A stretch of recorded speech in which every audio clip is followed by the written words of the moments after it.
In this episode, Lonesome Dove's creative team discusses bringing the beloved Pulitzer Prize-winning novel to television.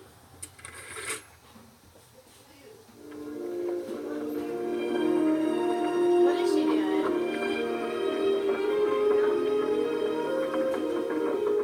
How did you start the process of putting this team of people together to take this book into a format of development to make it happen?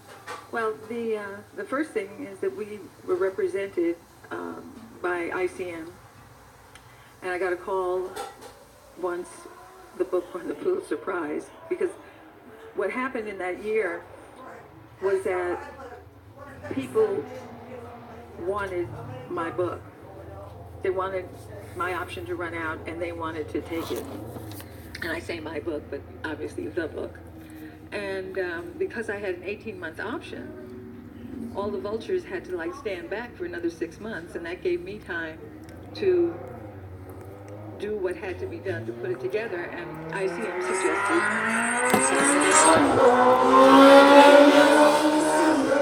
perfect, and they just wanted to so you should just put him on the project. And I said, without meeting him? Are you kidding? How can you do that? So I went out to the valley, to the Safari. motel. Bill was in town. In town, everything is down. And we met, and from that moment, I not only met a great human being, but also a partner and someone that could help me guide the process. And we could do it together, and he was warm and accepting. I mean, forget that he's wildly talented, but as a human being, there can be a lot of talented people that you meet in your life, but they're just despicable human beings. And you can't work with them, and they destroy the chemistry of what you're trying to put together and so forth. But in this case, from that day to this day, I consider Bill to be if I am the mother of Lonesome Dove, surely he is the father. Suzanne optioned Larry's book, and then she went over to CBS and she said, let's make this as a miniseries. And they said, Suzanne, Westerns are dead and so are miniseries and so on. But she prevailed, and they gave her enough money to hire a screenwriter. And if they liked the screenplay, then they would consider making it as a movie. Well, good for Suzanne, good for CBS, and really good for me, because then Suzanne called me and asked if I would write the script, and I did. And then about a year later, Suzanne and I sent it Am I supposed to? to Online. I can get my card. CBS. I'm going to go get my card And then. didn't hear anything for about a week or 10 days. Not long. And then Suzanne called me one day and she said, Sorry. we've got trouble. And I said, what kind of trouble? And she said, CBS says it costs too much to make. So Yes. I went to LA, Suzanne and I went over to CBS. There was a room full of executives. And we said, well, what's the problem? And they said, it costs too much money to make. And then another guy said, it's those damn cows. He said, they cost too much money. And we explained that this was a story about a handful of cowboys from South Texas that took the first herd of cattle to Montana. And so we have to have the cattle. But one of the executives said, not necessarily. He said, that scene where they all jump and run off? And I said, are you talking about the stampede scene? He said, yeah, there's lightning or thunder or somebody throws a rock or whatever it is. But he said, and then all the cattle run off. And we said, yeah. And he said, hell, just let them go. And he said, Bill, you're writing the dialogue. Just have Gus turn to call and say, well, there went our cows. And then have call say, yeah, but we're already on the way, so let's just keep going,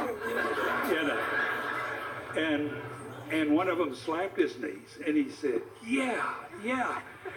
And I said, you know, we can do without the cattle totally. We just do it with goats. We'll have them buy a small herd of goats, and they'll be the first guy to take a herd of goats to Montana. And that's when the guy slapped his knees and he said, yeah, goats, perfect, that's great. And then we had to explain we were just joking.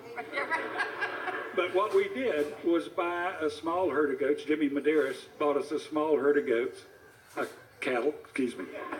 And those were the cattle in the movie. And at the end of the shoot, the market had gone up enough that we actually made a little money on the cattle.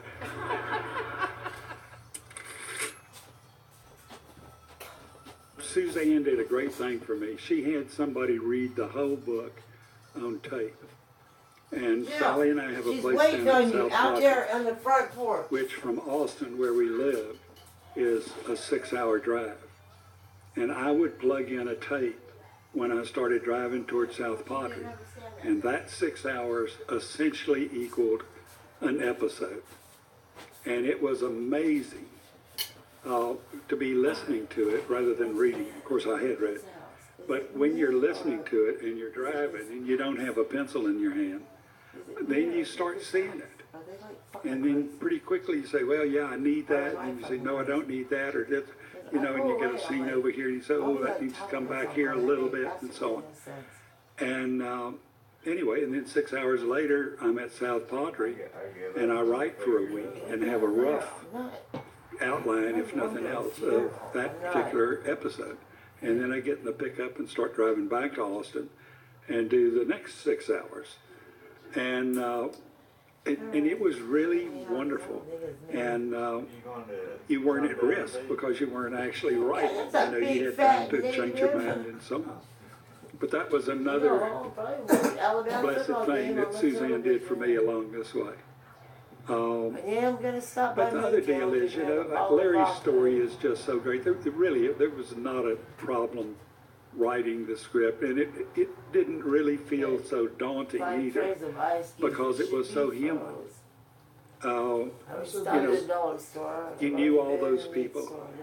You knew the things they were talking about and they're crying about, laughing about. And I think that's one reason Lonesome Dove resonates through people now and in the future as well.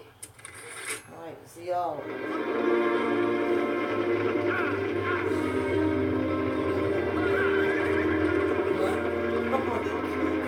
How did you go about choosing some of those people, locations, you know, sets Yeah, that's boring kid. I like to keep my costumes, cuckoo etc.? on. Can you talk a little bit about those decision processes here? One of the first guys we hired was Van Ramsey to do the costumes, who is a genius at what he does and one of the dearest men on earth. Is just a terrific guy. But Van, even though he was from Wharton, Texas, She's up under the didn't know car. a She's lot about fucking Westerns.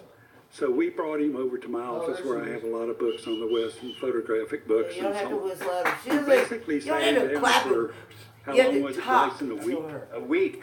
Yeah, a week. And, Yeah, you got to talk to her normal. yeah, and Yeah, look what I did, and he looked at these books, and we told him, you know, if you don't see it in one of these books, which are the authentic look, then we don't want to see it on the screen. And also Van, his genius is to make a character out of the clothes. And if you look at the hats between Gus and Call's is, you know, absolutely straight. It's a round top just out of the box. I mean, there's no personality to it. There's no shape to it. You know, it's just hard edge. It's all business. Whereas Gus has got a little twinkle. You know, it's got you want to see him tip that hat. And so those There wasn't a single hat that Bill didn't supervise. I remember that. We used to say, "Have you seen Hattie yet?" And that was. That's what we used to say. But you picked each character, even before they open their mouths, I mean, you see Newt, and his is a little chewed up here, and you see July, and his is kind of coming down over his head, you know, his face. And each of the characters has a relationship to their hat that when you look at them, you just kind of know who they are.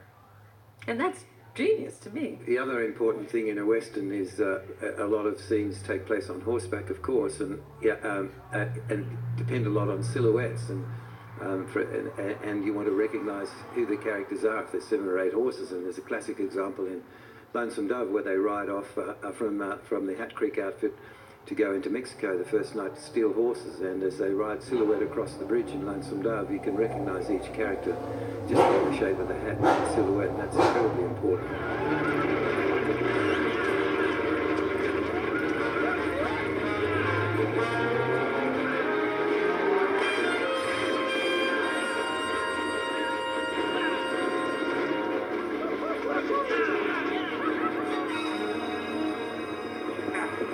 We're being chased? I don't doubt. Jake shooting off his pistol like a darn fool. Head for home.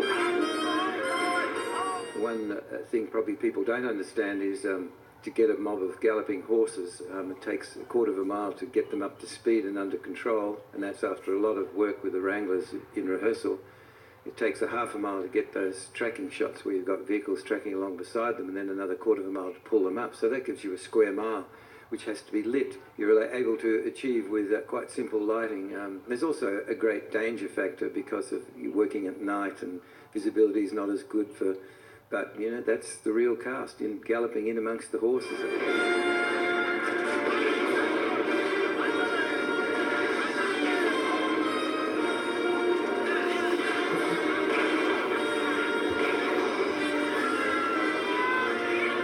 The very first scene we shot was the whiskey boat with Elmira. I think the river crossing was certainly the early days in the cowboy staff. In fact, it was the very first day the second unit had joined us. It was being directed by a wonderful cinematographer called Dean Semler.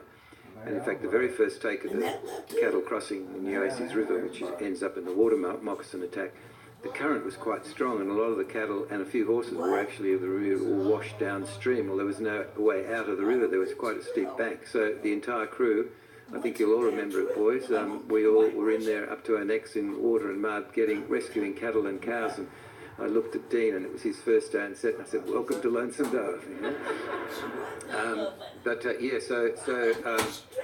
Eventually, you know, it just once they know, you know, what they have to do, and I think the first time the river crossing, the actors didn't do it. It was all stunt doubles, but that's the one that went wrong. And of course, when the actors did it, it was perfect. So there we go, you know.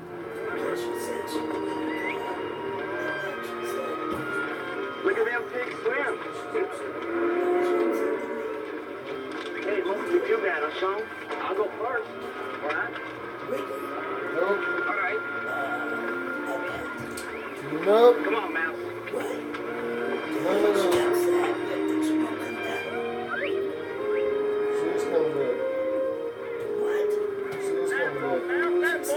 They were all able to do their own riding, which we probably wouldn't be able to pull that off today because there's so many rules and regulations now with insurance, but they all did such a great job. No, I learned to ride very early, and I've been around them all my life, and that helps because you know what you can and can't do with horses, which helps. And I was insistent on this, as I am with any horse movie, that most of the people cast would come down and do 4 weeks riding, and we were blessed that Danny had certainly done a movie, Silverado, and Bobby worked very hard on his riding and had done a fair bit of riding. We didn't have to worry about Tommy Lee. He was a polo player, but Rick, I don't think had ever ridden before, neither had D.B. Sweeney, and they all put their heart and soul into it. And I guess because I can tell, you know, just as soon as a person swings into the saddle whether they've ever been on a horse before or not, and that helps. And look, if somebody wasn't up to doing something or it was too dangerous, the only arguments I had with Tommy Lee was he wanted to do his own stunts with a hell bitch and be bucked off, and it was just too dangerous because if he gets hurt, we don't have a movie. And a man called Cliff Happy great stuntman doubled for Tommy, but you know, with hats and all that, it's very, very hard to tell the difference. But you do have to be careful. But probably 95% of the writing is done by the actors themselves.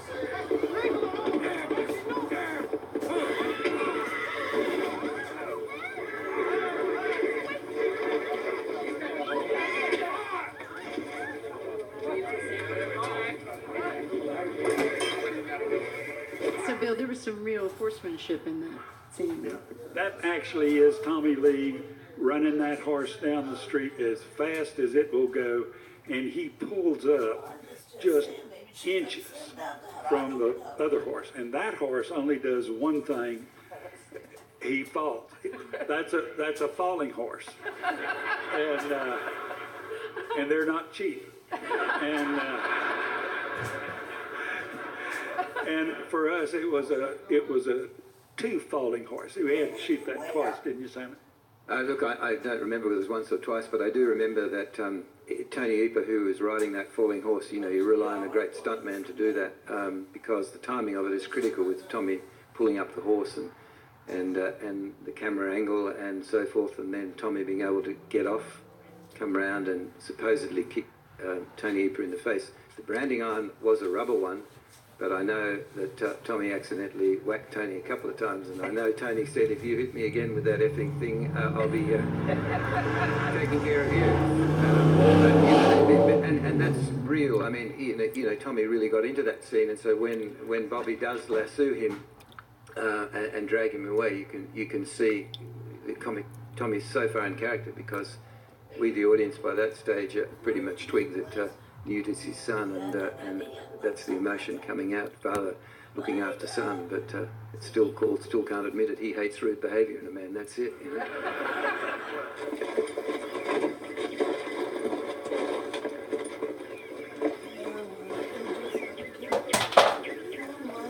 I hate rude behavior in a man.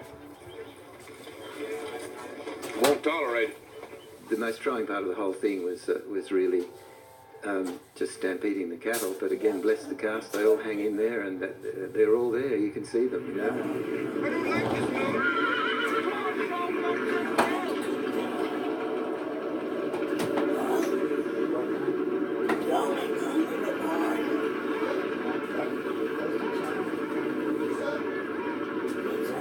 Every film is made up of little bits, and they're all joined together, and there's a lot of magic created in editing, but the most difficult part of that sequence is cattle don't like being stampeded. They don't want to run, you know, they like to just amble along. And to get them to do take after take, just so the dust is the right thickness, because sometimes they'd be throw too much in front of the fans and you don't see anything, or if you don't throw enough, it looks like a sunny day.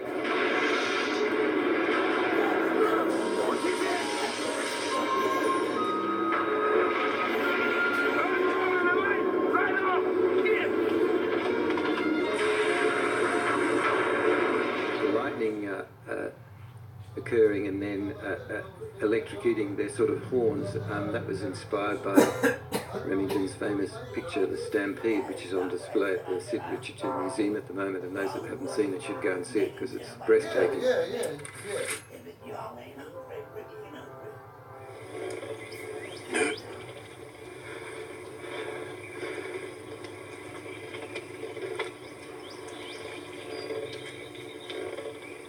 Go out here, boys.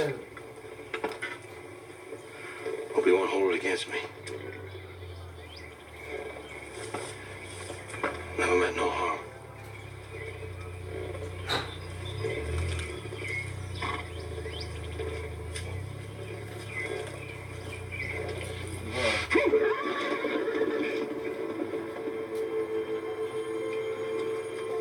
So when you were taking all these people out one by one, did you ever worry about how the television audiences were going to handle it, how they'd perceive it?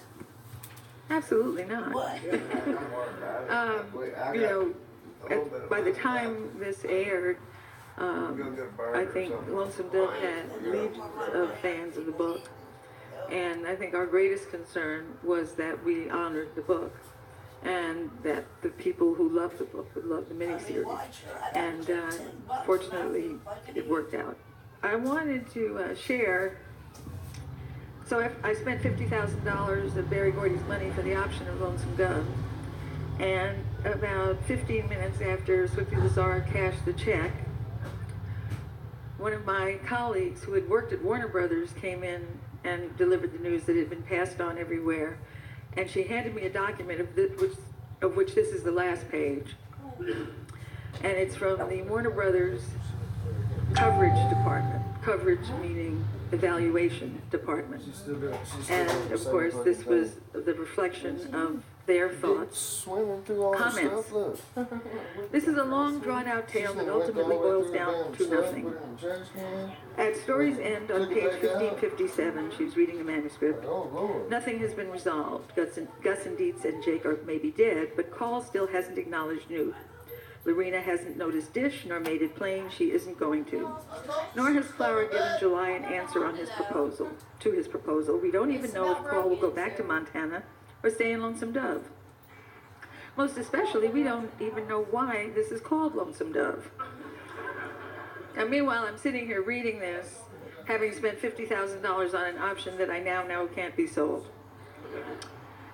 Since even why it's called Lonesome Dove, since they leave early on in the book and only Call returns at the end. What is especially unsatisfying about this book is that the only hero, in quotes, we are left with at the end is Woodrow Call, a cold, hard-hearted man who is more concerned about his duty than about caring for people. The role of Newt could be a good one, but all in all, this novel just doesn't seem worth developing. It is overly long and rambling. It will cost a fortune to produce, and except for a couple of interesting characters, Gus and Dietz, has only the standard action going for it. It appears contrived when everyone keeps winding up in the same places. July and his group in the wilderness with Blue Duck, Lorena and Gus. Later they all show up at Clara's horse ranch. Surely the Wild West was big enough, a big enough place that people didn't keep bumping into one another like that.